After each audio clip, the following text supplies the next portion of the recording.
The Michael Hatfield RE/MAX team presents Real Estate and More.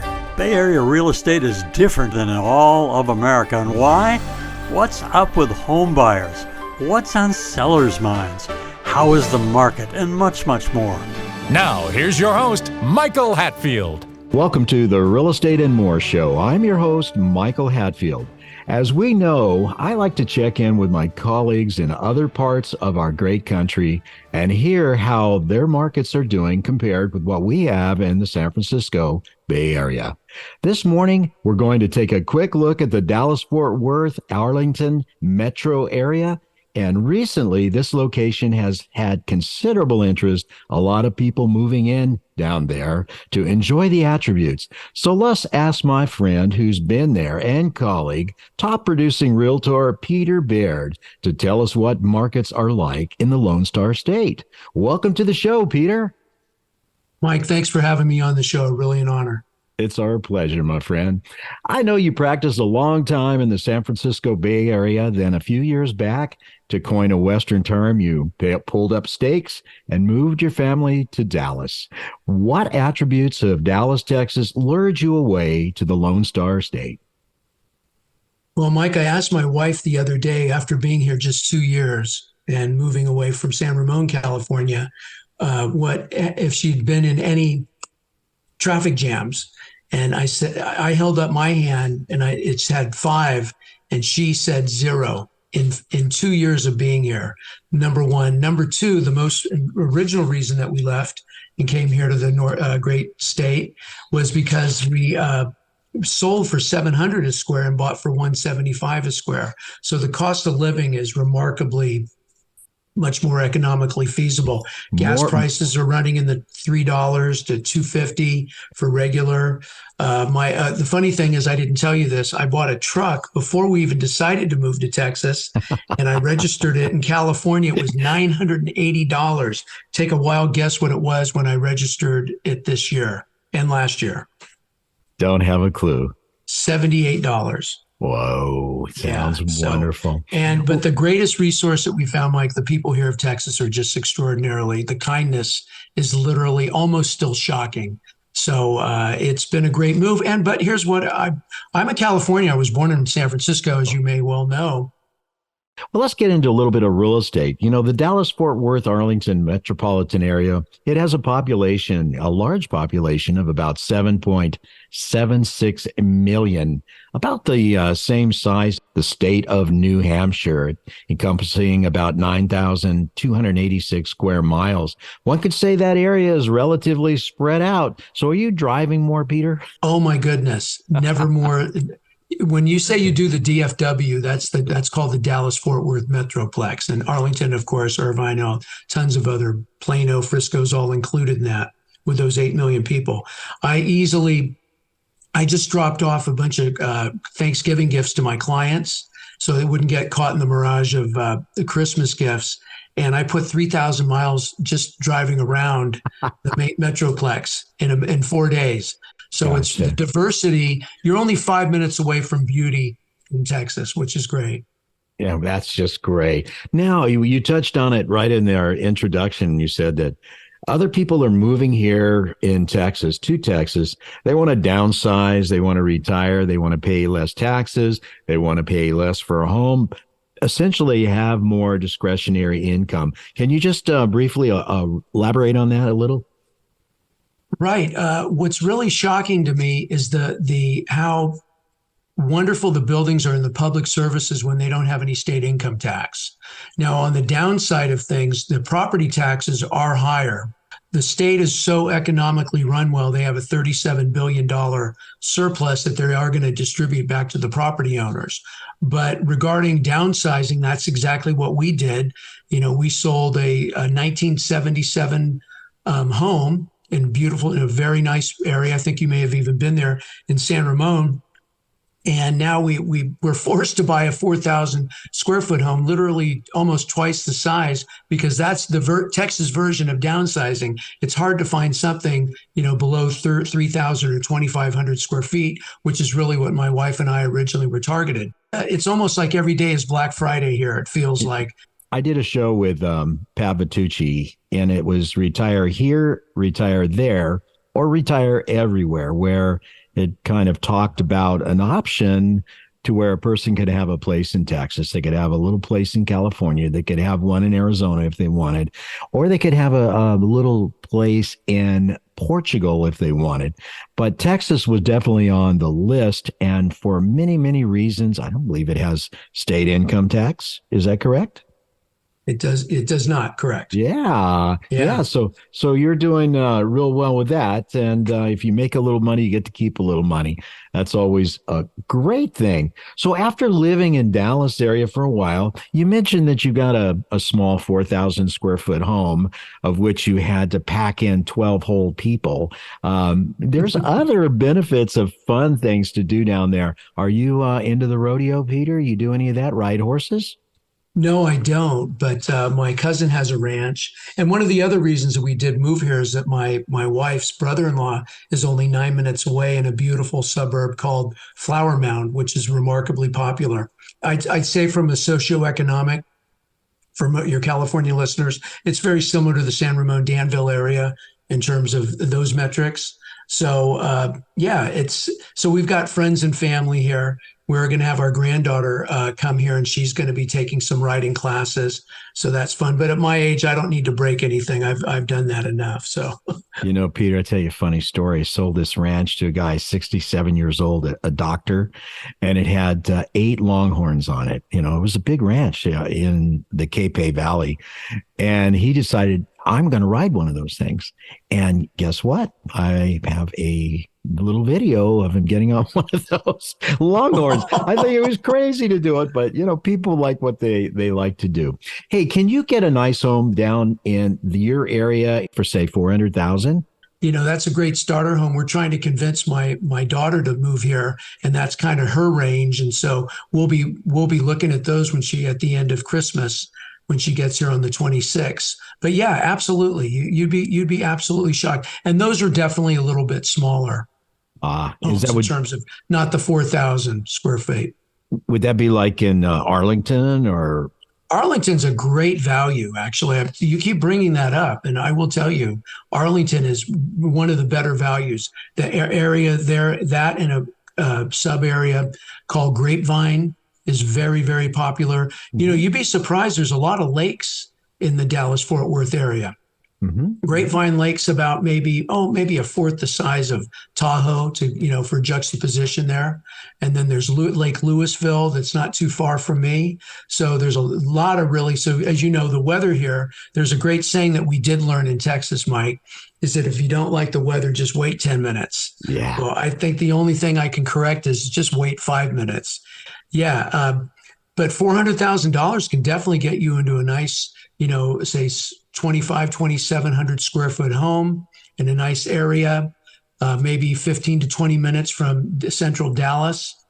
Now let's talk about house property taxes down in the Lone Star State. Property taxes are based on an appraised value, but in Texas, all taxable property must be appraised at 100% of the fair market value as of January 1 each year. Then the market value is the price that it would sell for under the current market conditions. So I imagine the tax assessor is pretty busy all the time. And if you had a $400,000 home, roughly by my calculations, it'd be about $6,400 a year in property taxes. Does that sound right to you? Well, depending on the area, because they have what's called the ISD, which are the school districts. And depending on the school, we did find out that over 50% of those actually goes to the schools.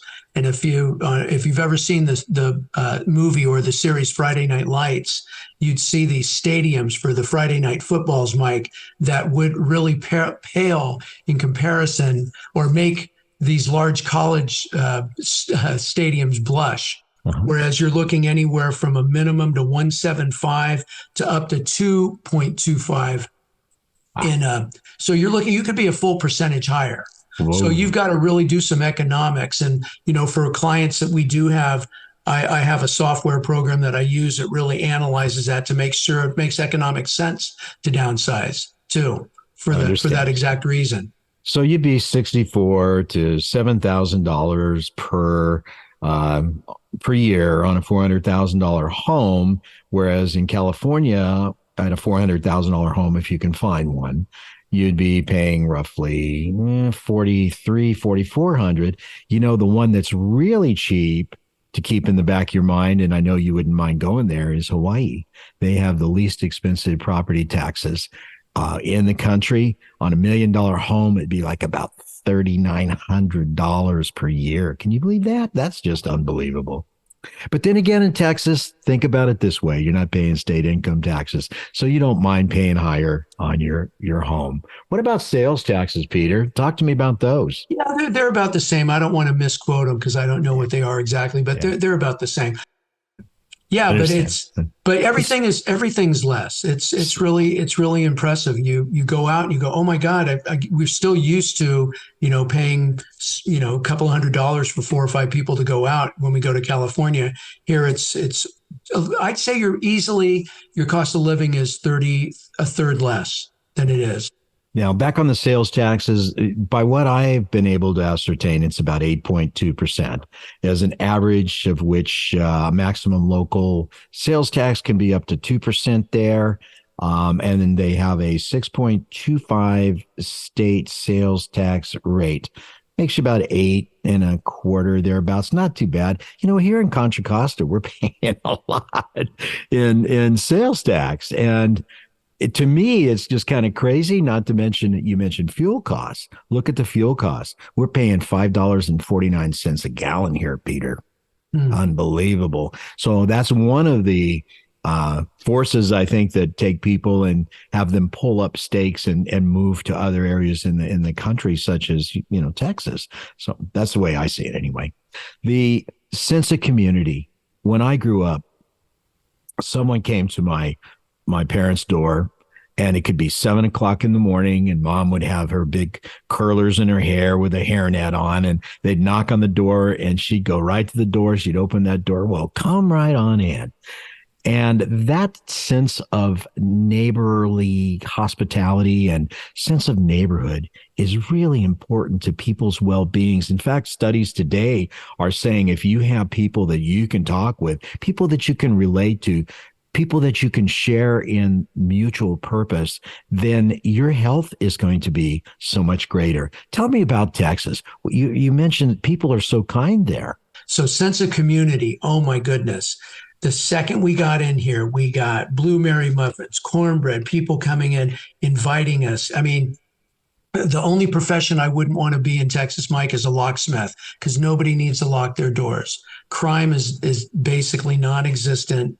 Particularly, it always is in certain areas, but just the sense of, and you feel so comfortable walking down the street at night. And I can tell you invariably that even no matter where you are in Texas, you're driving down the street and somebody's pushing a baby cart or walking a dog, and you raise your hand to wave, and everybody waves. Everybody waves. You could pull over and have the nicest conversation. So, I mean, the serendipitous events that we've had was nothing short of miraculous. So we know that it was divine, the energy that certainly got us in the location that we did. And we couldn't be happier. But I think that's the greatest resource, and the thing that surprised us most was the kindness and that sense of community that you noted. Texas does have some interesting weather. Back in my airline days, there was a pilot base in DFW with the airline that I worked with. And a storm came through, and they usually kind of blow up from the southwest, and then twisters and everything else came. But it was such a severe line of thunderstorms that it pounded, I think it was 26 American Airlines jets, and it made some of them look, from the hail, it made some of them look like they've been hit on the wings with ball peen hammers. And I'll never forget seeing those airplanes. They closed the entire airport down, and it was just one mess. We didn't go out until later on in the afternoon. And fortunately, the airplane that we took out was one that was coming in. So it was one of those. But you can have some real severe weather down there in the Lone Star State. Oh, well, to tie that weather comment, you're spot on with real estate. Normally, you'll never see a 40-year architectural comp 4-dimension roof. You won't, because they don't last that long. So roofs are, 20-year roofs, because they come and go based on those hailstorms, and they can be pretty dramatic. And you're right. So you have to know where you're at. It is a challenge. That's something that's not maybe on the Chamber of Commerce top 10 reasons to move to Dallas-Fort Worth, but it's a reality that you've got to think about. But I will tell you, summer weather, when people talk about humidity, the humidity in the DFW, Dallas-Fort Worth area, Mike, is nothing compared to being closer to the Gulf and the coast. Houston is just brutal. So we have neighbors on both sides of us that moved up specifically from Houston to be in less humidity. But the weather at night, and then being able to walk your dog at night at 10 o'clock at night at 85 degrees is really nice too. So we're going to take a short break. We'll be right back. Welcome to the Real Estate Minute with RE/MAX expert Michael Hatfield. Michael, what traits should we look for in selecting an agent? Look for a deal maker with a positive attitude who will work tirelessly for you. An agent who is adept in multiple offer situations, drafting contracts, marketing and advertising a client's home, is familiar with multiple cultures, experienced in mortgage financing, inspections, and escrow, is a huge asset to his client. What can you do as a plus for clients? Your agent is your eyes and your ears, one who works behind the scenes on your behalf, a great attitude, working well with others, and keeping clients' priorities number one is a given for us. Call 925-322-7775 now to schedule an appointment or complimentary home analysis. For excellence in real estate, call the Michael Hatfield RE/MAX team at 925-322-7775 or go to michaelhatfieldhomes.com. Now, back to our show. So back into the real estate thing, are you seeing any decreasing amount of buyer interest since the stair-stepping of the rates, which began, I guess, in April of 22? absolutely. Yeah, Absolutely. just kind of smoothed it out a little bit. Is it a buyer market, seller market? How does it feel right now? It's almost balanced. And in fact, I ran some numbers based on before we got on the call, both in Danville and here. And we've had, as you know, the most protracted sellers market because of the artificially low interest rates and then the starved inventory based as a result of COVID. And somewhat, that's surprisingly, we haven't had a correction or adjustment because that's been extended because this is what people aren't talking about, is that we have starved inventory specifically because the people that want to downsize and move, they can't justify it from an economic basis because sure, they could sell their large home, they're empty nesters, and they want to trade down. But 60% of Americans have a 3 or a 2 in their mortgage payment.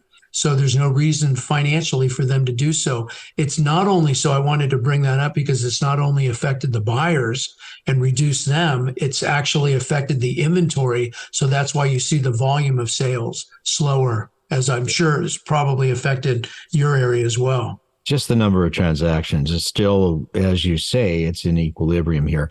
But anyway, we've got a few more questions I got to get to before we run out of time, Peter. Number one is, what is your percentage of cash buyers down there as opposed to ones that buy with loans, mortgage loans? You know? Well, it's surprisingly high because of those people mostly coming from out of state that have much higher. So in fact, that was our biggest challenge getting a home, is we were competing against other people from California as well. I understand. That were just paying ridiculous. So yeah, it's surprisingly high again because of 50% of all buyers are still from out of state, which is pretty extraordinary. Yes, I totally agree. So moving forward, do you see home appreciation continuing to go up because of the lack of homes available for sale or housing inventory, so to speak, down in that area? Well, I see it stabilizing. So, but I ran a lot of economics on forecasting in the market. And I do think it's just a remarkable time to talk to people about selling. Because, Mike, if you look at it this way, from a macroeconomic basis, the last 40 years, America's basically appreciated 3.8% over that last 40 years. Then with COVID starving the inventory, so you have Adam Smith is alive and well, isn't he? Supply and demand economics. We had the inventory being starved because sellers were very unsure what the pandemic was going to do and offer them. While at the same time, we had artificially low interest rates that skyrocketed demand. So you had this extraordinary appreciation of 21 and 19% respectively in 2020 and 21. So that's 40% in those 2 years, which is 10x over that 4%. So I tell my people, if you want to sell, this is like being in Vegas and hitting the jackpot and going to the buffet. Take your money off the table, because in essence, if you look back, it's the equivalent of selling at 2033 levels as opposed. So that I don't think it's going to come down much. I just think those prices are going to stabilize, but it's quite an opportunity for people that want to sell. But then again, you got to add the financing and the cost of funds into that equation. Is it worth it to extract that extra profit if you do want to downsize, but then have to take the hit with paying almost twice the amount on the same or potentially a reduced? Now, if those people have enough equity to be able to downsize and then pay cash, then the cost of funds is a non-issue. So there's a lot of discussions that I'm having with my client, running those analytics for him. And I'm a numbers cruncher, so I love having these conversations. Yeah, I feel that here in the Bay Area, the prices are going up. The inventory is not coming out the way that you might be reading it. It's just not coming out there. The people are in retirement age. If they haven't already moved to Texas or Nevada or somewhere else, they're thinking, well, I'm sitting here on this 3% interest rate, or I paid my home off. Why should I sell and pay 6-7% somewhere else unless it's all cash? That was the intent of my question about, you have a lot of cash buyers down there as a percentage. Do you know what the percentage would be? I know overall it's 28%, but probably a little bit more if you got a big people moving in down there. I'd say 40 plus, maybe 42 to 45. It's extraordinary, right? So you've now lived in Texas for a few years. What do you see as the main difference in lifestyle? If you were to say, what are the main differences? A, B, costs, expenses. You get up, you still have your same cocktail hour, don't you? It's always 5 o'clock somewhere, right? Yeah, absolutely. So, yeah, that's a really good question. I wish you would have told me that earlier, because there's a lot to go into, but I think we've covered it. It's the sense of community is so different and so special that remember that scene in Miracle on 34th Street? One of my favorite things is that the Santa was the real Santa. And when the lady would come up and ask a special toy that her son wanted, he went ahead and said, oh, you can't get it here, but I know there's a sale at Bloomingdale's. And all of a sudden, Macy's business skyrocketed because they were just that way with everybody. Well, I feel that that's almost the ethos of the way the Texans are. They're so unbelievably kind. And I've had that experience, it just at every walk of life. And I'm always shocked at the kindness of the way people treat us here, and that including in our profession with title companies. They go out of their way. Everybody checks their ego at the door. There's a lot of wealth here in Texas, a lot of wealth. You could see a guy driving up to a place in a 48 Ford truck, and he's a multi-billionaire, but he's the kindest with zero pretension. And so that's just, you get to know people for who they are. And again, this is nothing about California, but you asked about that. Sure. And I'd say it's just really, it makes you feel like you can kick your shoes off and really be yourself, and there's no pretense at all. So that to me is a great way to live life in all your interactions with people, whether, going to the market or just going to church or just jumping down the street, walking your dog, bumping new neighbors that you haven't met before. It's just wonderful. I was just a kid of about 20, and I was flying charters, and I'd spend a bit of time down in Texas. They'd be there for a couple of days before we'd pick up, the outbound passengers and corporate jet stuff. And I remember going to Billy Bob's, Texas, and I jumped on one of those mechanical bulls, and I was riding it like crazy. And all of a sudden it just bounced me off like there was no tomorrow. And good thing I had a big bum side at that time, because it was helpful the way I hit. But I remember some of those cowboys that come up and say, not a bad deal for a city boy, and, to help you up off of the mats. And I remember that very clearly, because there was, not being looking at the guys saying, oh, the guy's from the city and we're cowboys and we're better. It was just nice people.